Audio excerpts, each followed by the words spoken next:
Welcome to TVM's 2017 Oscar show. I'm Bethany Wade. And I'm Clouse. Once again, we're here with our panelists Dylan Wright, Mike McDonald, and Alex Eiden. In this final episode of our special, we will be discussing the remaining nominations, including the 4 main acting categories and Best Picture. So why don't we just start right back up from where we left off and let's hop right into original screenplay nominees. The nominees for this category are The Lobster, La La Land, Manchester by the Sea, 20th Century Woman, and Hell or High Water. Okay, so personally, I've been arguing La La Land the entire time, and I think it is gonna win, but I really hope it doesn't, because one movie underrated in this entire thing is 20th Century Women for me. It really was such a great story with the woman who has to raise her son surrounded by a bunch of women in her that are her tenants, and I think that's just such a beautiful story, how they all kind of come together to help her out in such a rough time. I would agree with you. I love that film. I think it is very underrated. I thought there were tremendous performances. I thought the writing was incredibly strong. It captured that era in American history perfectly, and it's very relevant and topical to what's happening right now with gender identity and women's issues and male identity and emasculating males and what it is to be a man and to be a single mom. I really loved it, and I couldn't agree with you more, Bethany. That was fantastic. Yeah, I have to go with La La Land. I thought that it was really well written. When Ryan Gosling is talking about his passion for jazz music, as a person who's passionate about movies, I don't know if you got that from how strongly I argued How Far I'll Go, but I felt a kinship. I felt like he actually cared about the music, and when I'm blanking. Emma Stone. There we go. Couldn't remember her name. Is talking about how she wants to give up on acting and how hard she has tried through the years, and why it's it doesn't all the rejection is just getting to her. I really felt that was a real thing. I felt like she was actually speaking from the soul, and I think a lot of that has to do with the words that were written on the page for her. You can't have a good movie without a good screenplay, and I think part of the reason why La La Land is succeeding so well is because of its screenplay. I actually am Manchester City. Man City. Manchester by the Sea. I am a Manchester City fan, though. Manchester by the Sea is my pick because I love movies that really deal with the topic of death and the whole grieving process. And honestly, Manchester by the Sea is a 2-hour-long grieving process, all 5 stages. And it's so well written because it's so real. There's conversations that are just pointless in it. And you think they're pointless because they seem pointless. What are we having for dinner? Why is there chicken in the freezer? Honestly, that's a scene from it. And they seem pointless when you watch it at first, and it's what does that have to do with anything? But then it slowly starts to accumulate.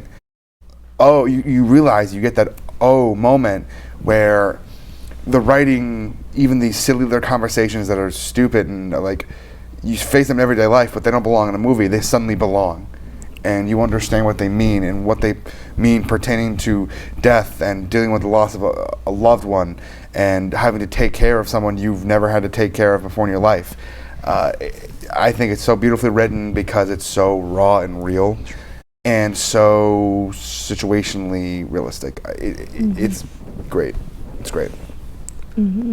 Yeah, I definitely agree with that, because you have to make a movie like that real because you could just go straight for the emotional bait with it, but that's automatically going to turn a lot of people off if it's just clearly emotional. You need to have that sense of realism within those little conversations were a nice detail. I agree with that. And speaking of bait, this is my segue. The Lobster. That was great.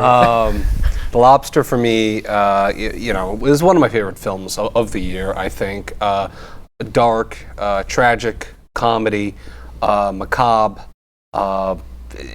Remarkable performances across the board, but John C. Reilly and Colin Farrell really stand out, and the script is what elevates the performance and elevates the film. It's so unique, it's so original, creating this dystopian world and dystopian society where there's forces that try to make you make decisions on life partners, or the outcome will be that you'll be transformed into a creature or animal of your choosing. It is just so incredibly unique, and I think that it not only is there a lot of social commentary on the nature of relationships in this day and age, it's a lot of social commentary of the expectations that society has on individuals and on couples. And I really don't see a lot of filmmakers pushing the envelope of making challenging, thought-provoking films like that these days. Yeah, definitely. I could see that for a lot. Like, The Lobster really was like up there. It's a shame that like Colin Farrell himself didn't get an Oscar for his performance in that, because that was what really made the movie for me too. But I'm glad the script's nominated. I'm gonna have to go with La La Land. I mean, I love The Lobster. I think it's wonderfully written. It's a modern black comedy, and I think we were way overdue for one. Reminded me a lot of the tone of, you know, Dr. Strangelove or William Hodges' Pulp with Michael Caine. But I have to go with La La Land because it's a musical. And usually when you have a musical, as far as the story and the script writing goes, it's usually one or the other. You either have a fantastic script and intriguing dialogue that keeps you connected, or you have it's all about the music, where I think this was such a perfect balance. The character interactions, I feel, connected so well with the music. It was flawlessly, seamlessly, as far as the connection and following it. Definitely, I can see where you're coming from with that. Well, right after that, we have Best Adapted Screenplay. Now, the nominees here are Arrival, Moonlight, Fences, Lion, and Hidden Figures. Okay. So. I'm going to start with Arrival. I also think Fences would be a great pick here, because Fences, they really did take the play and make it something that put it in a different medium and make it so wonderful. You know, it was an easy transition from page to screen. But I got to go with Arrival. Arrival. I read the short story, and it's amazing. Obviously, in books you get more into the character's head because you don't need to have visuals. You just talk more from the character's point of view, and you can really get into their thoughts as compared to movies where you just see action. But I think that translated well into the film. It was so well done and it translated so well. I say translated, no pun intended. I think it deserves the Oscar because it's just a well done adaptation, and like I said, Fences is also high up there. Yeah, for me, Arrival. It's amazing. Something that is a short film and taking it into a feature, right? And something that has to have that sort of scale and that sort of scope in a visually compelling way. That comes from the writing, right? That comes from the writing, and that sort of determines the size of the imagination, the world building, and there is a good amount of world building in a short window of time in that film. Even though it deals with time in a more existential way, in the actual sequence of events and how they play out, that's a lot of world building in a world that we're very familiar with right here on Earth. So, I have to go with Moonlight. I know I'm shocking everybody by doing that, but the original play that it's based off of, I think it's called In the Moonlight. Black Boys Look Blue. It's non-linear. It like hops from like little to black to Chiron and it goes back and forth a couple times. The way that they adapted it, they did it chronologically, which I think if you did it non-linear in a film format, it would have been too confusing for the audiences. And this way they made it a little more palatable for audiences to kind of digest and bring in. And there's not very much dialogue in the film, but the very little dialogue there is so powerful because of that like silence that a lot of the characters have. Like there's this one scene where Little is talking with Marshall Ali's character, and he asks, what this one homosexual slur means, and he asks if he is one, and like the conversation is so like frank and realistic, and they're not judging him in any way, but they're telling him like a hard truth.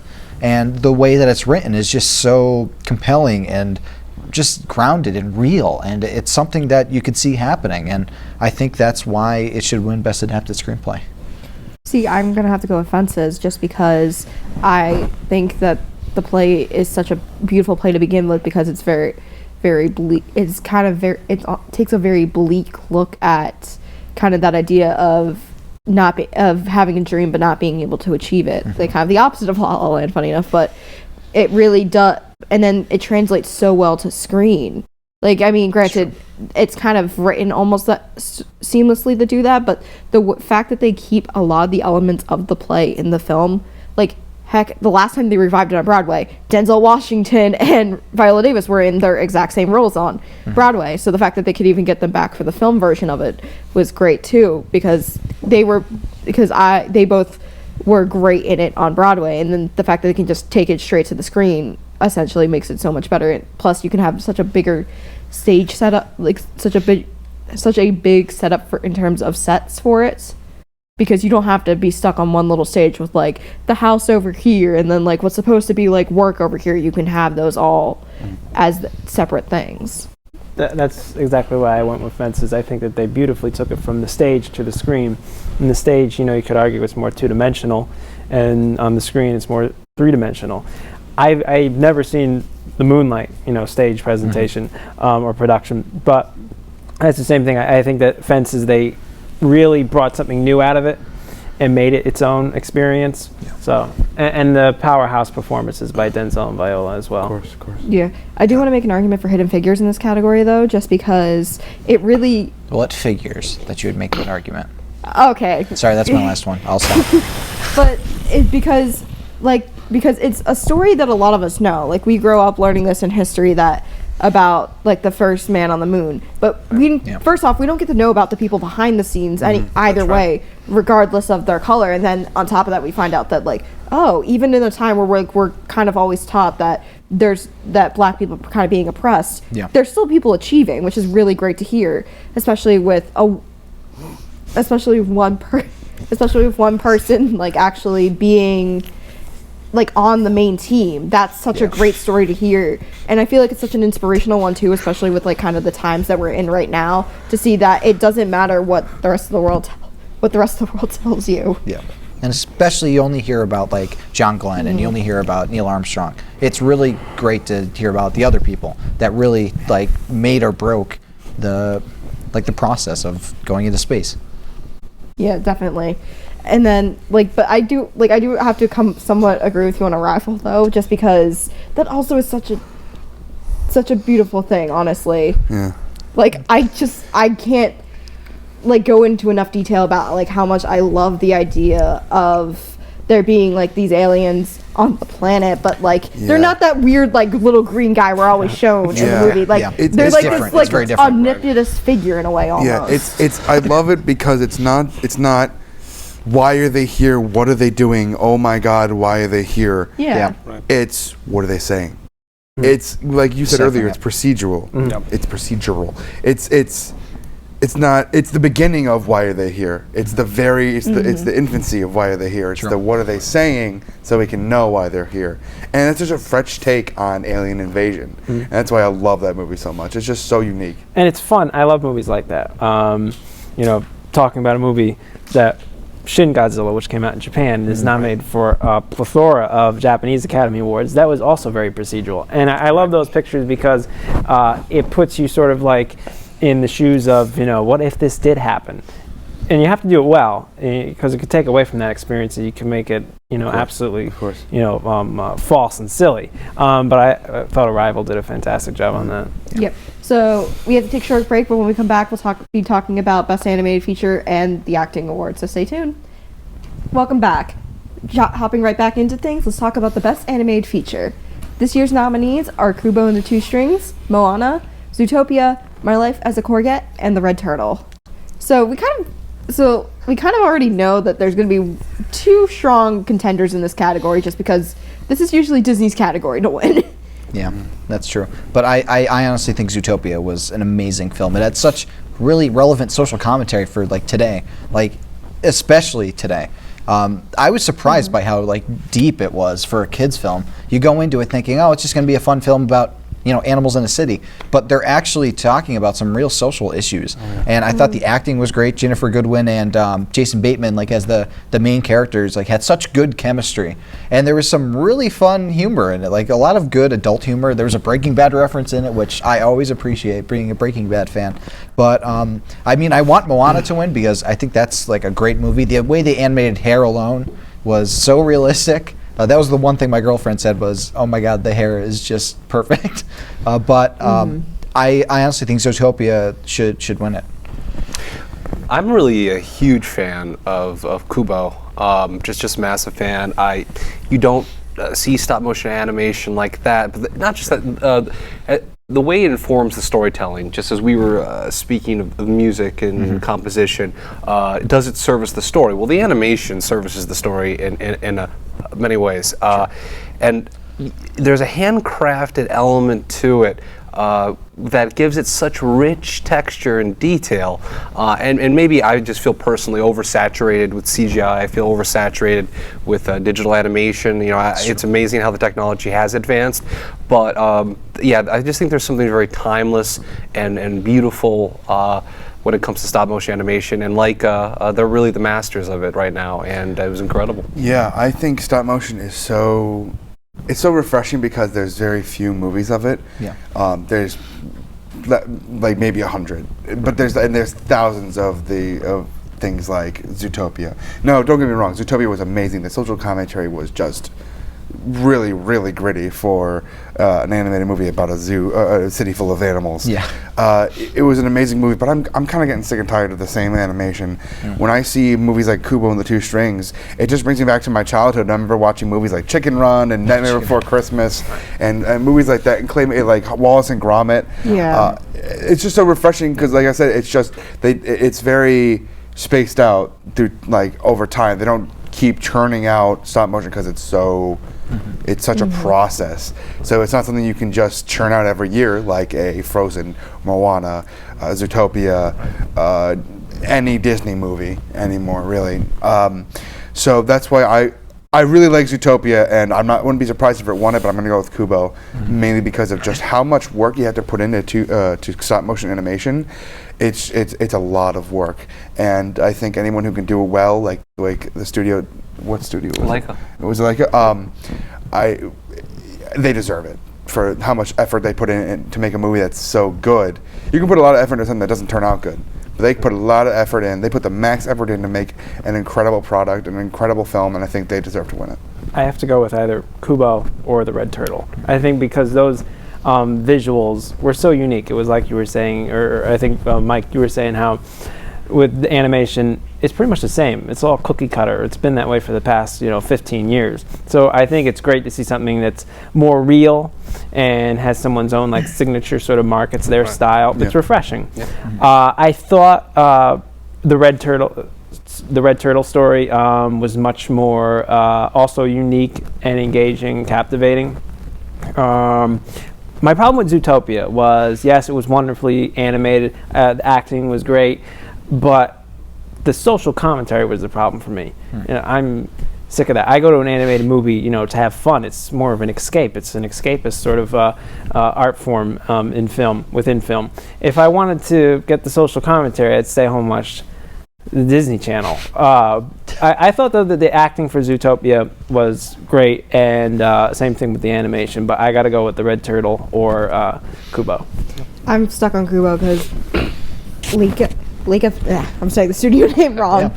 I love their movies because they're also responsible for Paranorman, Coraline, and the Box Trolls. Those are good. I just love their storytelling methods with it because they use the idea of stop motion to their advantage. If you look back to Coraline, in all the crazy visuals with that, that was all stop motion. It's kind of weird to think about that, and they do a similar thing with Kubo and the Two Strings because it's so weird to think about these are all actual claymation. This isn't something a little bit computer animation here with some claymation there. Right. It's all done by hand, which is which is such an emotionally powerful movie with Kubo trying to look for the armor. It's so nice to think about the fact that they had to put thought into every single emotion that he makes.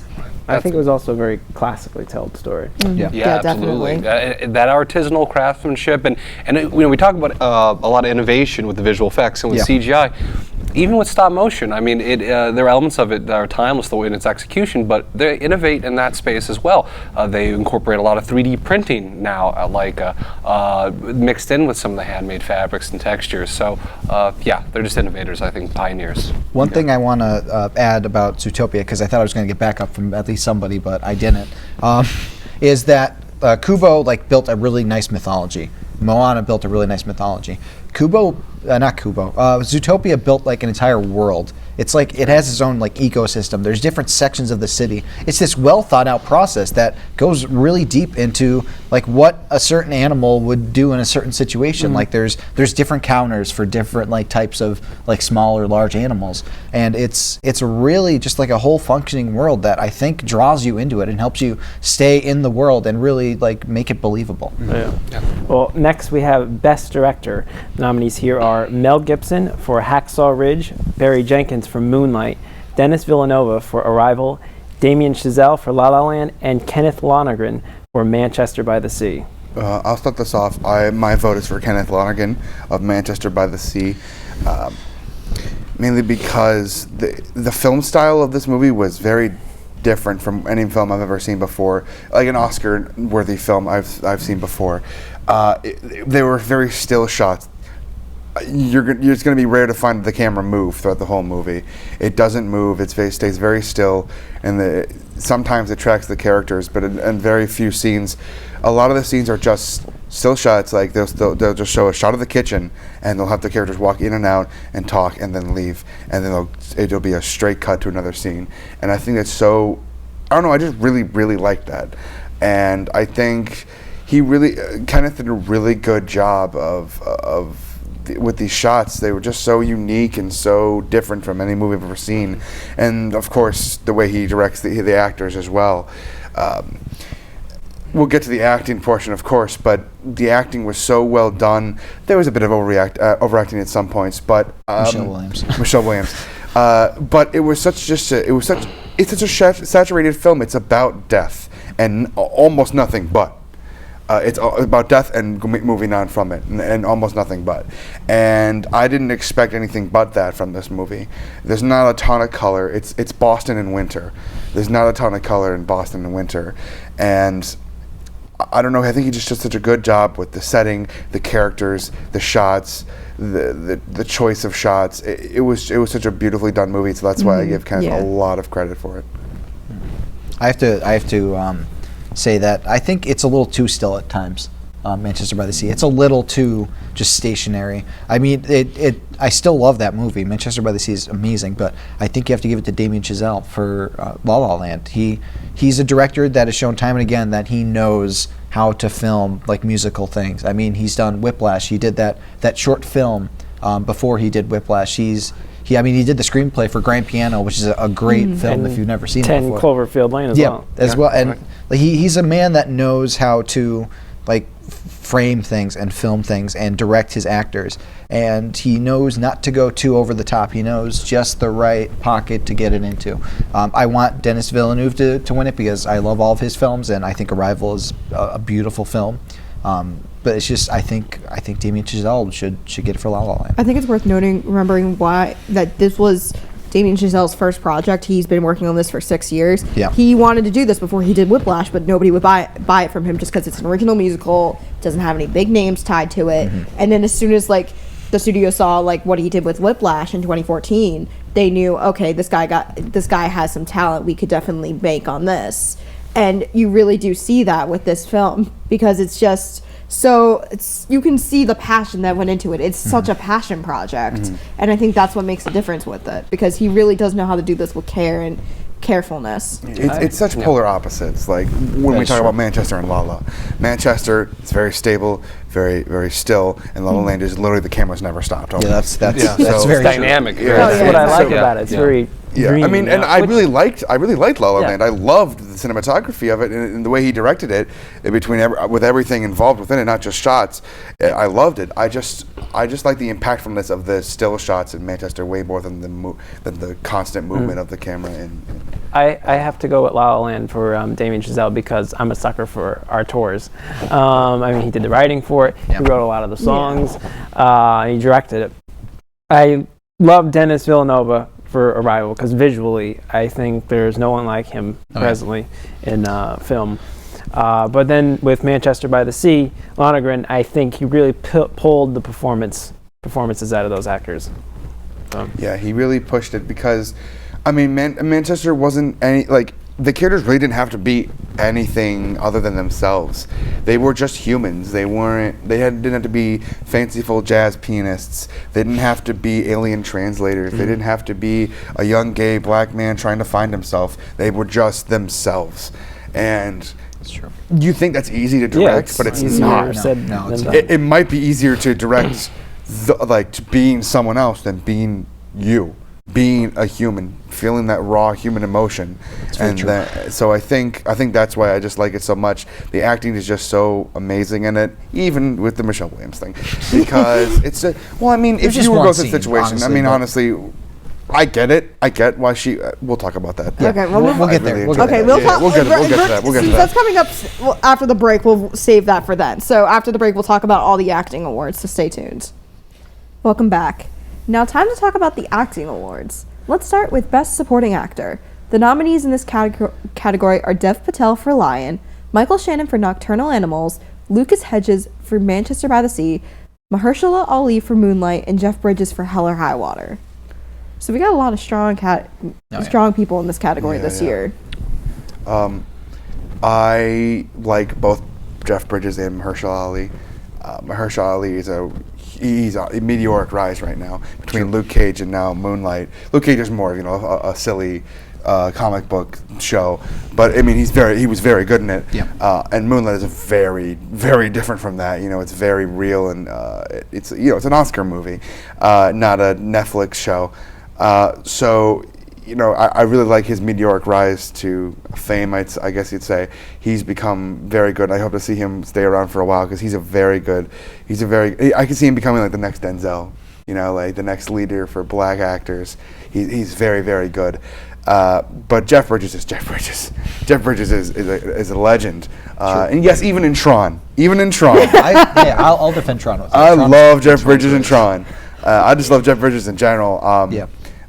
I'm going to go with Mahershala Ali in this pick, but I wouldn't be surprised if Jeff Bridges won it just because it's Jeff Bridges. I feel like Jeff Bridges is like the Meryl Streep of this category, though. At the same time, like very true. he's that. Like I wasn't like I don't think he was the strongest part of Hell or High Water either. He's there because he's Jeff Bridges. Yeah, exactly. yeah. Like Yeah, I yeah, think, that's what I'm saying, like I yeah. think it really should go to Mahershala Ali, but I don't. But if anything, I would see Michael Shannon getting it over Mahershala, just because I think his performance was much stronger than Jeff's. I feel that Mahershala Ali is going to get it. Jeff Bridges, I see where you're coming from. I think it was a great performance, but I think we've already seen a performance like that from Jeff Yeah. Bridges. done I think it was actor. still great, though. I think he's a fantastic actor. My personal pick, though, is I've got to go with Michael Shannon from Nocturnal Animals. I feel that Michael Shannon's underrated. He is. Doesn't get the respect he deserves. But with Nocturnal Animals, I feel that his performance related to the tone of that film. Absolutely. Kyle, I couldn't agree with you more. I mean, he plays this Western archetype, this dying detective who's concerned about his legacy. And when you're in that world, when it's a departure from the world of this couple, this disillusioned wife, and the struggling writer who's finally found his voice, and you go into this world of a husband who's lost his family, and this gritty modern American Western, Michael Shannon is the tentpole that really sustains the feature there, drifting in between the two worlds. And it's just a really mesmerizing performance, I think. Yeah. Yeah, definitely. I can see where you're coming from with that. I just think Mahershala Ali's performance, though, because he's only, like, granted, his character itself may only be in the first part of the movie during while he's little, but at the same time, like, he leaves such an impactful, like, Exactly. leaves such an impact on Sharon's character, because he really was the kind of person, he really was like that father figure he didn't have. And like the way, and you would think that he's actually like Sharon's father with the way he treats him. And like that, it's hard to kind of like do that sometimes, to show that kind of like level of compassion as if that person's your own kid, and he nails it like right on the head. Yeah, and we've seen like the drug dealer with the heart of gold before, but he still has flaws. Like, he has no qualms dealing drugs to Sharon's father, not mother. I mean, Yeah, mother. And you can see why he when he becomes black, he becomes a drug dealer, because this man had such a deep impact on his life and took him under his wing. Like, he still did terrible things, and he even says, he's not like, a perfect person, but it's just a different character than we've seen before.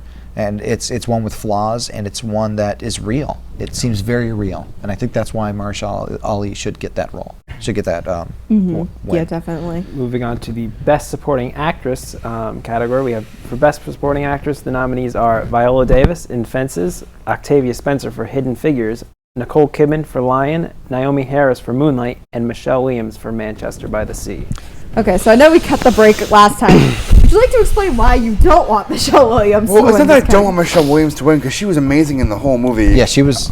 There's one Oh, yeah. scene where, I don't want to spoil anything about the movies, but I'll just say they meet up later in life. Lee, the main character, Michelle Williams' character, I don't remember her name exactly, but they meet up later in life when they've separated and gone different ways, and Michelle's character is trying to apologize to Lee for everything, for things that she said to him that were off screen and not said in the actual movie, and she just kind of overacts it.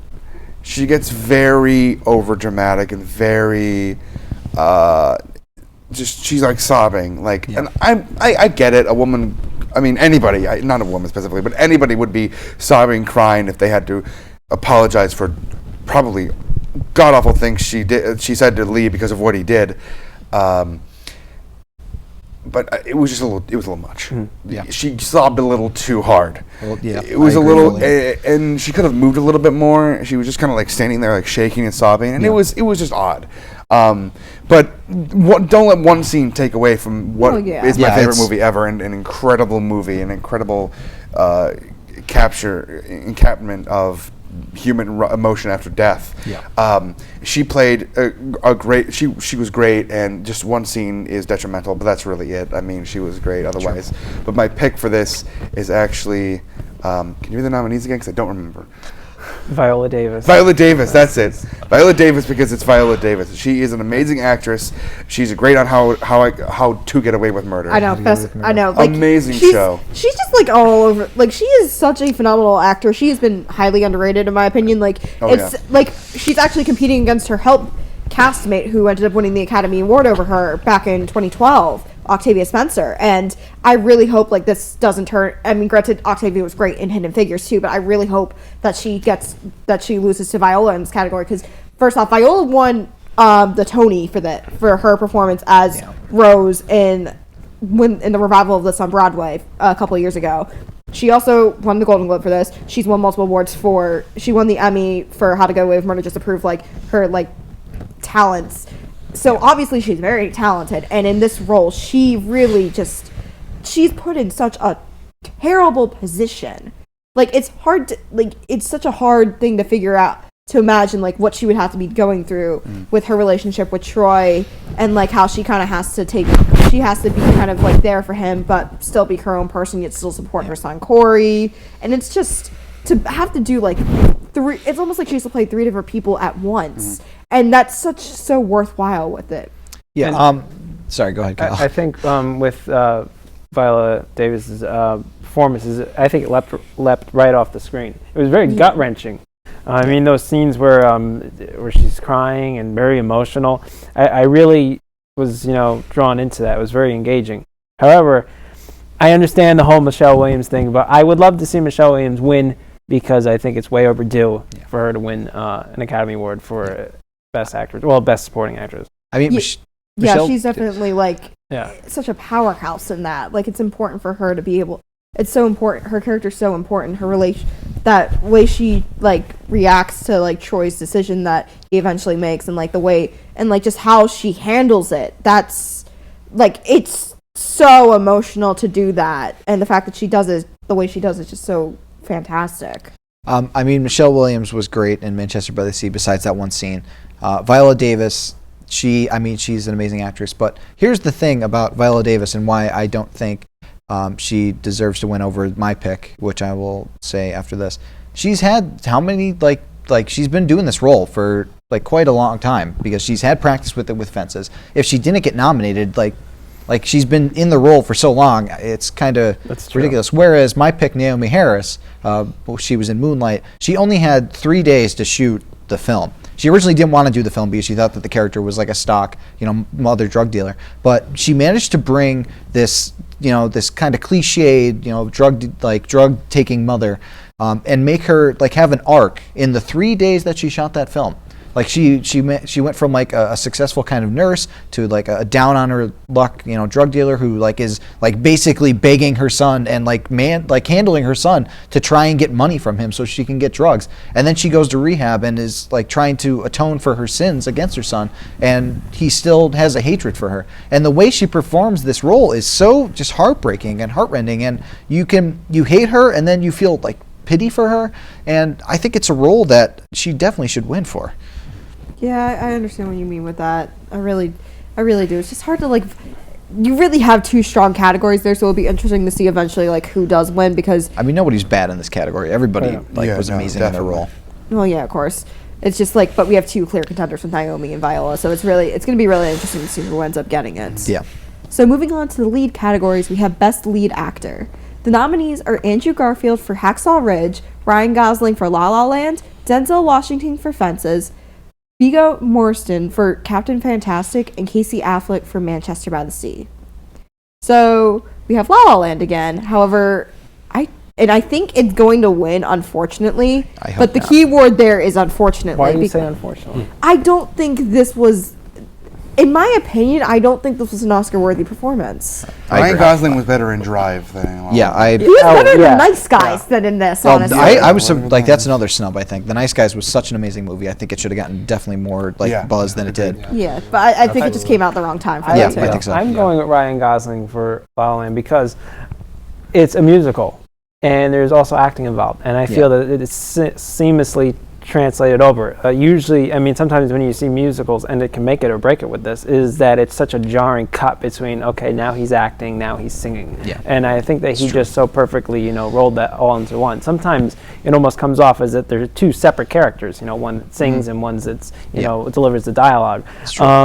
But I thought he did a fantastic job with it. Yeah, I agree with that. It was Sebastian. It was two different Sebastians when he played and when he talked, and it was amazing the arc his character had in both forms. Kind of, at first he was the classical jazz guy who was trying to recreate it and rekindle the fire, and then he got sucked up into the band with John Legend's character, and was playing anything just to get money, just to make money, and so.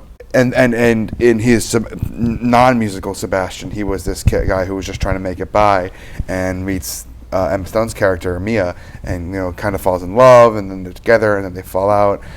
So I think the arcs he creates for both Sebastians is really great. But I'm picking Casey Affleck.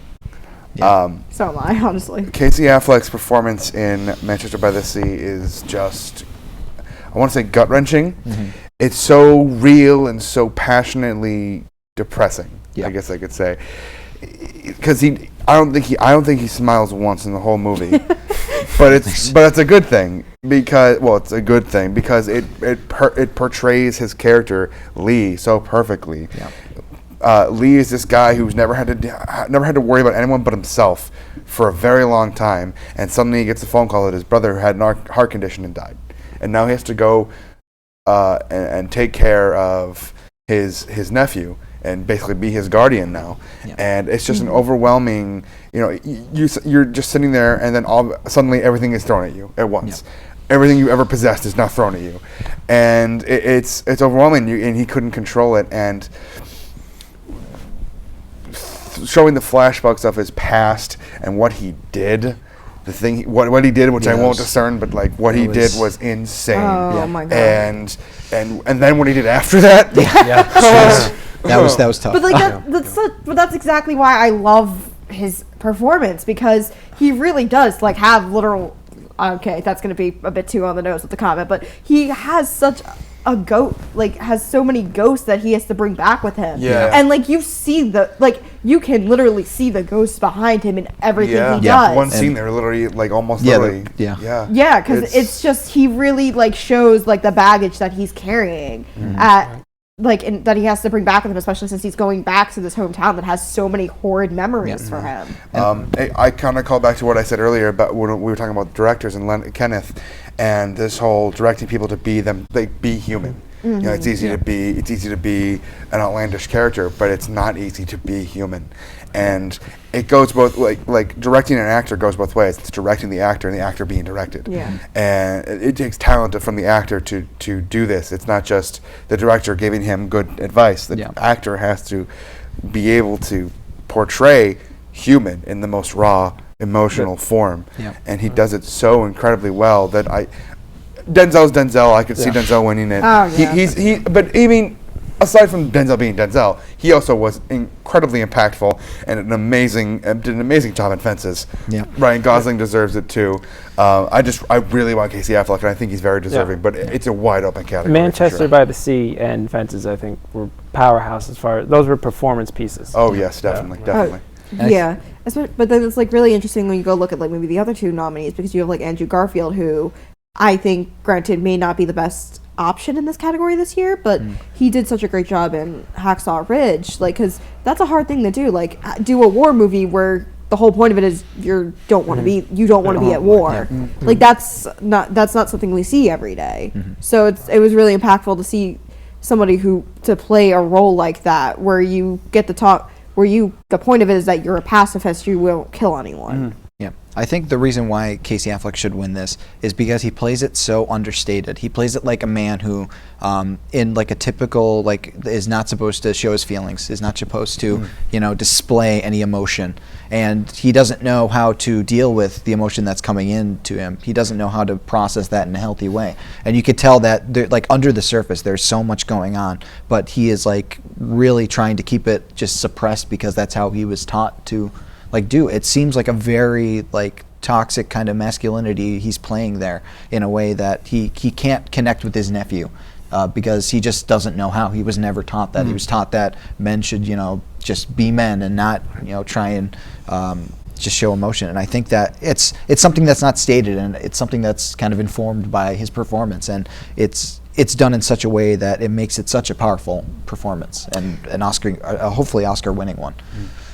Maybe a little bit out of left field, but I was a huge fan of Viggo Mortensen this year, being this patriarchal, bohemian ringleader of his family, whose mother obviously has fallen ill, and there's much conflict between the maternal side of the family, which are far more traditionalist and conservative and really don't approve of this bohemian lifestyle and the way that he's bringing up their children. And I just think that maybe it's just because I'm a huge Viggo Mortensen fan. I feel like he's been neglected in the past. Oh yeah, exactly. Like he really is. Like so, he really is though. Yeah. Even though Return of the King got so many nominations, he was not. I don't think he was one of them. Yeah. Well, I mean, History of Violence is the last time History of I would say Violence around was awards off. season where he was in the public consciousness a lot. He kind of dropped off. Yeah, he did. He did drop off. Now for the lead actress category. The nominees are Meryl Streep for Florence Foster Jenkins, Ruth Negga for Loving, Natalie Portman for Jackie, Emma Stone for La La Land, and Isabel Huppert for Elle. So what do you guys think about this?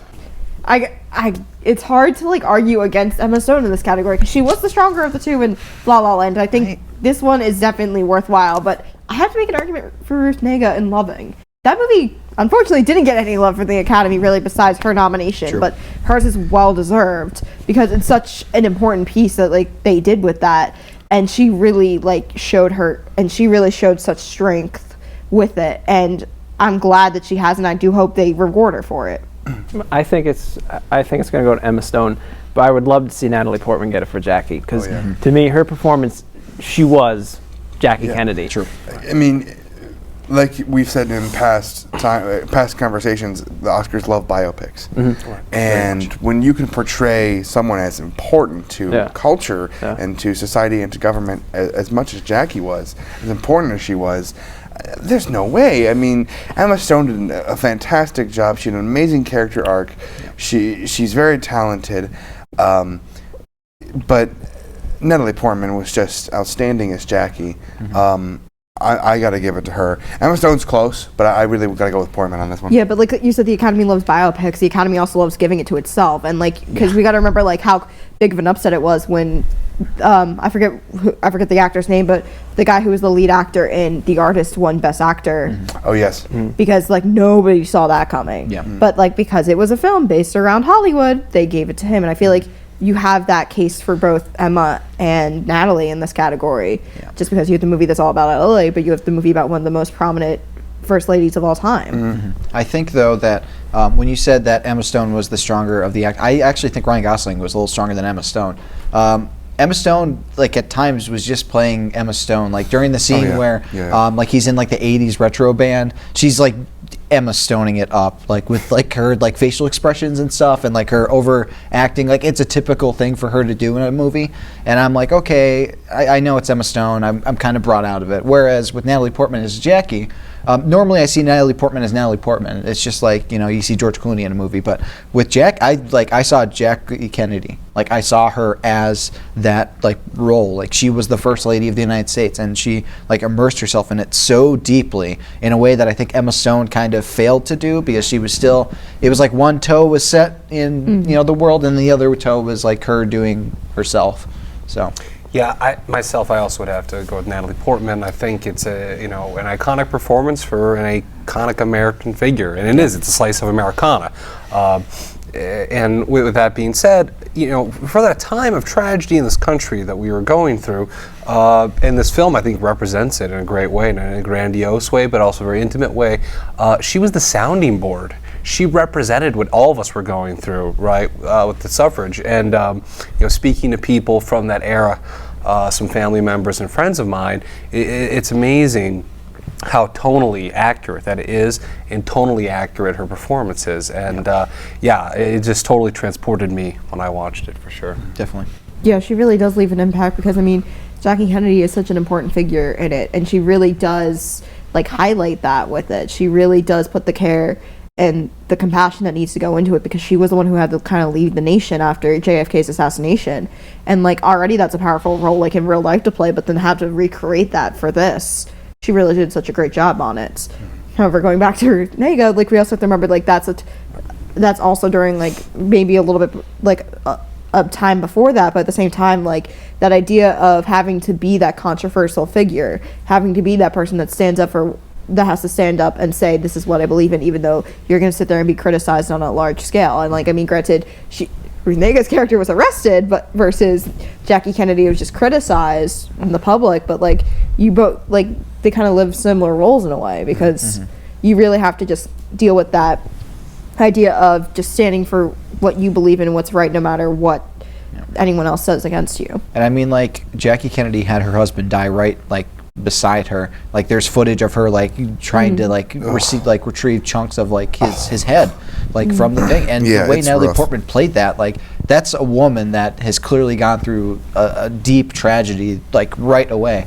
And like the film taking place basically right after it happened, it's a really powerful and just moving portrayal of something that was a national tragedy, but also a personal tragedy for like this one person. Yeah, I think it's very similar to Manchester by the Sea. It deals with death in a different aspect. It's through one of the most famous Americans. Yeah, and definitely I think the most impactful, most famous First Lady. It's her grieving process. Manchester by the Sea is this lead character's and the family's grieving process. This is Jackie Kennedy's grieving process, which I think really brings out the most in an actor. Is when they can go through that process in a movie and makes it so emotional and real and so relatable. Yeah, because we all go through grief in different forms and because of different occurrences. And so I think that's why we can relate to it much. And she just plays the character of Jackie going through this process so incredibly well that I can't see like I said, Emma Stone is a strong possibility, but I think Natalie Portman definitely deserves it. Yeah, but I want to go back to making an argument for Emma Stone though, just because we're spending so much time on Natalie Portman, because we also have to remember like the character of Mia, because Mia is this person who's been in LA for 6 years, just constantly trying to get her big break, constantly being faced with rejection, just kind of being stuck in a rut because she's stuck working at like the little coffee shop. She really isn't getting anywhere with her audition. She's been through like every audition cliche, and yet she's gotten nothing, and it eventually breaks her. Like when she finally does the one-woman show and like nothing, and she just knows that that's how she's a failure, that she just doesn't cut out for this business. And I feel like it's, if we don't recognize that at the same time, like we need to remember like why her character is so important, because she really was like somebody who just dealt with this, her own kind of personal tragedy in a way, like the fact that this is her dream and she's not cut out for it. But I think you hit the word there, cliche. Like her whole arc is basically the struggling actress cliche. We've seen it a million times. Like we've gone through the we're just trying to make ends meet by working in a coffee shop, but I really want to be an actor, and like all the failed auditions and the one woman show that doesn't work out, and then eventually she gets the role. Like I mean, it's done a little better than it normally is, but it's still like using the tropes in a way that it doesn't quite like overcome them. It's kind of using them more as a crutch, and sure, she does it well. I mean, she plays the performance well, and I'm sure she's been in many of those experiences herself, which kind of allows itself to be informed by the role. But I just think that when compared to someone who has to deal with a tragedy that's really deep to her in like a public spotlight that Jacqueline Kennedy had to do, I think it's no contest. The eyes of the entire nation were on Jackie Kennedy. Yeah. The eyes of maybe 4 people were on Mia. Very true. What her, like, With that, I mean, I agree with what you're saying, and like what you said before, how Ryan Gosling, you felt his performance was much more better than Emma Stone's in that. But with Emma Stone's is, I thought that it brought. I was talking before about how it's a music that is relatable. You can really relate to the characters. I felt that although Ryan Gosling's performance is better, I felt that Emma Stone brought much more of that relation. It was much more. I think that she brought the audience in more, where Ryan Gosling, which was much more of the entertainment of it. Right. That's true. Yeah, she really was. I think she was really like the more important character at the end of the day. All right, before we get into the biggest award, we have to take a short break, so stay tuned. And now, the category you've all been waiting for. This year's Best Picture nominees are Arrival, Fences, Hacksaw Ridge, Hell or High Water, Hidden Figures, La La Land, Lion, Manchester by the Sea, and Moonlight. So we got a little bit of a hefty discussion coming up here. Yeah. So let's just all agree on La La Land and move on. Not quite. No. No. Why don't we just go like one by one? Tell us. Yes. So I mean, I love La La Land. It's one of my favorite films of the year, like I said, and it's clearly gonna get a lot of awards, and it's already gotten a lot of praise from critics and fans alike. I honestly think that I don't think it deserves Best Picture over Moonlight. Moonlight is such an important film, and I can't stress that enough. How just real and just visceral and raw that movie is. It tells the story of this young gay black man who's just going through childhood to adolescence to adulthood in a way that it makes you kind of be able to be in his shoes, because he doesn't speak a lot. He's like an audience surrogate, even though he's the main character, and it's in a good way. Normally, you have a quiet character and you're like, okay, that's kind of boring, but the way that each of the 3 actors portrays the role it makes it like a unique character, this character that's struggling with his identity. And that theme of identity is really powerful in Moonlight. He's trying to find himself, and each different persona that he takes on in his different roles in life, like he's trying on, and he doesn't seem comfortable in them, and he doesn't quite know where he fits in the world. And everybody could relate to that. And I mean, La La Land's great. It's beautiful. It's well done. It's well made. But Moonlight is such a movie that's about growing up and about trying to find yourself. And honestly, there are like scenes in it that the character that plays Little, he learned actually how to swim during that one scene with Marshall Ali. And you're going through these life experiences with Chiron and Little and Black as he is in the different personas. But and it's just compelling. It's done in a way that you are with him. You're a friend to him. You're a confidant almost. And he doesn't speak a lot, and keeping that compelling without speaking a lot is really tough to do, and I think they pulled it off in spades. Yeah, I mean, just to echo what Dylan's mentioned already, identity in this day and age, it's something that I think as a country, as a society, on a global scale, we're really coming to terms with it. And that's the social commentary that's in there. Yeah. And it's a conversation that's active and that's happening, right? It's in our conscious. We see it in the news every day.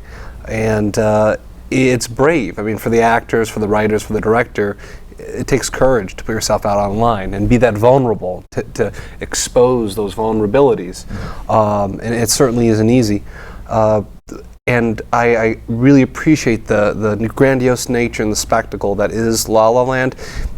Perhaps I'm biased because I really do love intimate character portrayals, and that's the way I view Moonlight, as being a character-driven piece, not a plot-driven piece, not a visual effects-driven piece, not an action-oriented piece.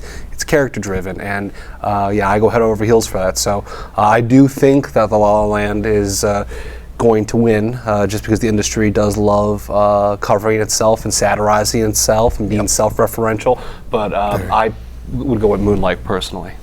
Yeah, you guys make very good cases for Moonlight, and on a similar note of that raw human nature, I'm going with Manchester by the Sea as my pick for Best Picture, mainly because again, I'm repeating myself. I'm an old record player by saying, I'm a broken record by saying this grieving process, but it's just amazing how deep you get into Lee's mind in this movie, and how his awful, horrible past, and how it's brought up through through the death of his brother and his taking in of his nephew, and how the little adventures, I guess you could say, he has with his nephew, and it's just a beautiful look into the human mind and human heart, and what goes through it when tragedy strikes triplefold on a man who's already very introverted into himself, and then all this comes crashing down on him throughout over time and through flashbacks. And I think it's just so well done, directorially, cinematographically. I don't know how you say that. The shots are wonderful. The acting is amazing. Michelle Williams apart, or one scene apart. The setting.